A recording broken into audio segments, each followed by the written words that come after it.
Held without bail, the mother and her 19-year-old daughter, accused of murdering their family members, are staying behind bars today. They've allegedly confessed to their crime, saying everyone, even the 3 children, wanted to die.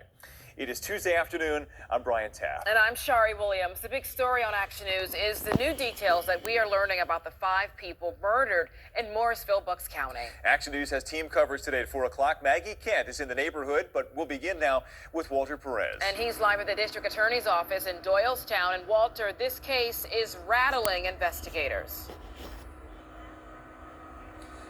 No doubt about it, Shari and Brian. Authorities say it'll be weeks before they can determine exactly how the victims were killed in this case. Investigators say it seems at least 2 of them were strangled, but at this point they simply don't know. But what they do know at this point, at least what they say they think they know, is who did it.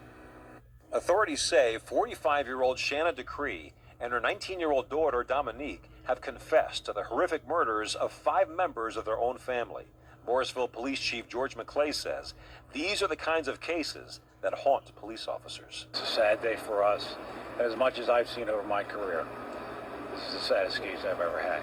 It was yesterday afternoon when police got the call from a social worker who went to the Decree family apartment on West Bridge Street to see how they were doing. The caseworker reported that the suspects seemed disoriented. Investigators quickly arrived to find the remains of the 5 dead victims in another room.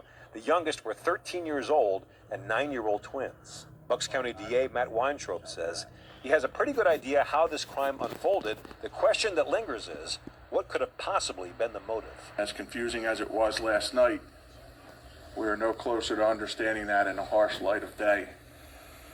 We will continue to pursue every lead and to work this case to its just conclusion. During questioning, not only did the suspects reportedly say they wanted to be dead, they also said the victims wanted to die as well. So we asked Chief McClay if he thinks this is some kind of twisted murder-suicide case. He says that's doubtful. 2 9-year-olds can't make that decision, and a 13-year-old. So I think that's, is that something in the adults' minds? I don't know, but it's surely not in 9-year-old minds.